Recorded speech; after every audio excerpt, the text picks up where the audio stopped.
से बसल बड़े पिया परदेश में, कटता हमरो जवानी कलेस में। गावत नहीं का खा के गावे नहीं, अरे इतना मीठ काहे गावत नहीं, बाप रे इतना क्यूट लागत नहीं, का विशेष बा। जैसे तूने मुझे रुलाया है, तुमको भी रोना। पीछे करी जीजा घूमे लाया लंगिया, दाएं बाएं लहकता सहू से बदनिया। नमस्कार प्रणाम हर हर महादेव, हम है राजू, रउआ लोग देख रहल बनी भोजपुरी न्यूज। भोजपुरी में एगो कहावत कहल गई बड़ुए भैया कि छोट मिर्चाई के देख के घबराइहा मत, आ खाए के गलती मत करिहा।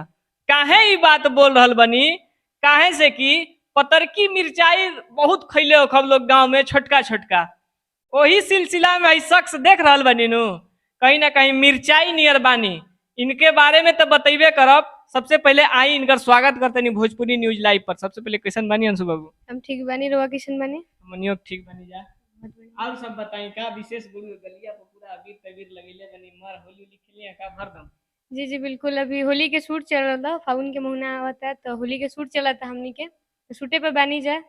सबसे पहले श्रोता के एगो कोनो गाना से स्वागत करी, कहे से कि श्रोता रउआ बारे में तब जनी है जब राउर गाना सुनी है।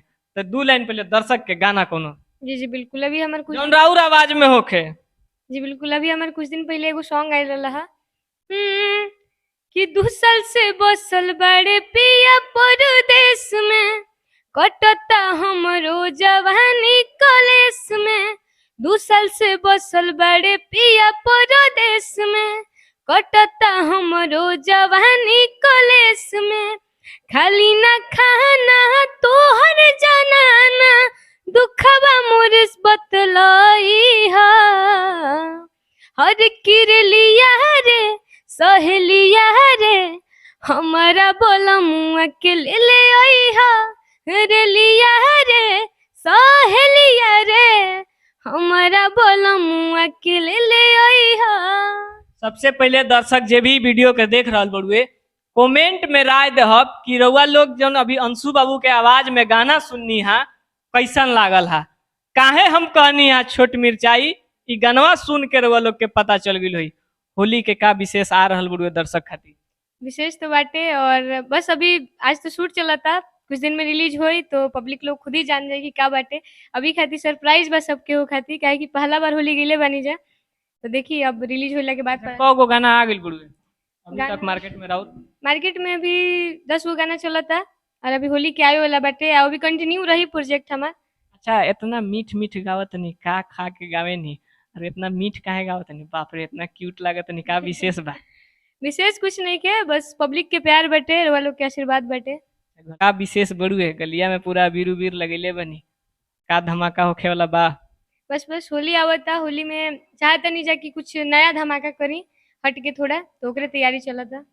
तो ओकरे तैयारी चला था। कहाँ कहाँ से आए वाला बा? अभी तो संजीवनी म्यूजिक से छोड़े में जा, अपना ऑफिशियल से भी आई, अंशु सिंह एंटरटेनमेंट से। आरु का विशेष बड़ू है, कुछ विशेषो सोचबा? बस अभी तो सोचा था नहीं जा कि धमाका करी, अभी कंटिन्यू चली, अभी देखी जा का हुई। अच्छा, गायकी सीखले बनी कि गावत गावत प्रैक्टिस हो गई बा? काहे इतना कोहली नियर गावत नहीं?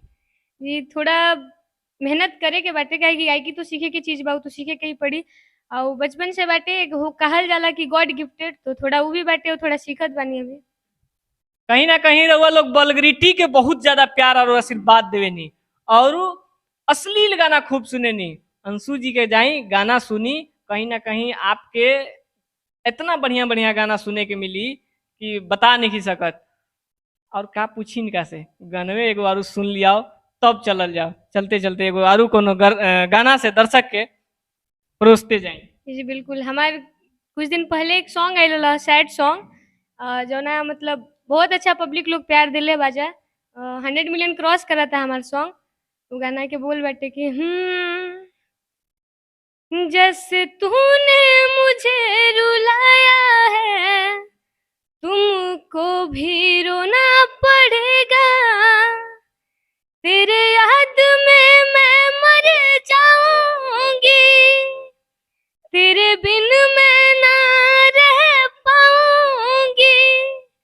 तुझे पाकर मैंने खो दिया, तुमको भी खोना पड़ेगा कि जैसे तूने मुझे रुलाया है तुमको भी रोना पड़ेगा। अपन राय जरूर कमेंट में देहब जा और ऐसने सब गाना के प्यार आशीर्वाद दही जा, तब जाके भोजपुरी भी एक सुनहरा शब्द में लिखाई और भोजपुरी सुने वाला के कहीं ना कहीं और कद ऊपर हो जाई। बस ऐसने खबर देखे खातिर भोजपुरी न्यूज लाइव के आप लोग सब्सक्राइब कर ली और बेल नोटिफिकेशन के जरूर दबाएं।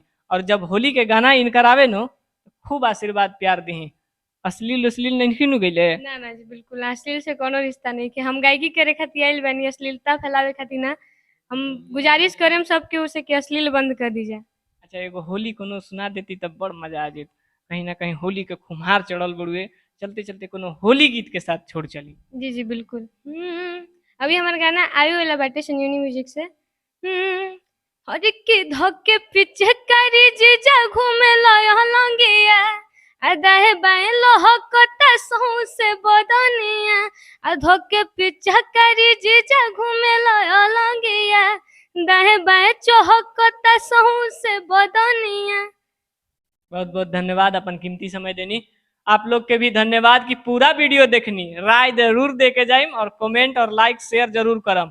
काहे से कि भोजपुरी के बढ़ाए के बुड़ुए तो कहीं ना कहीं अश्लील के अब जड़ से मिटाए के बुड़ुए और अच्छा अच्छा गाना के प्यार आशीर्वाद देवे के बुड़ुए। जय भोजपुरी।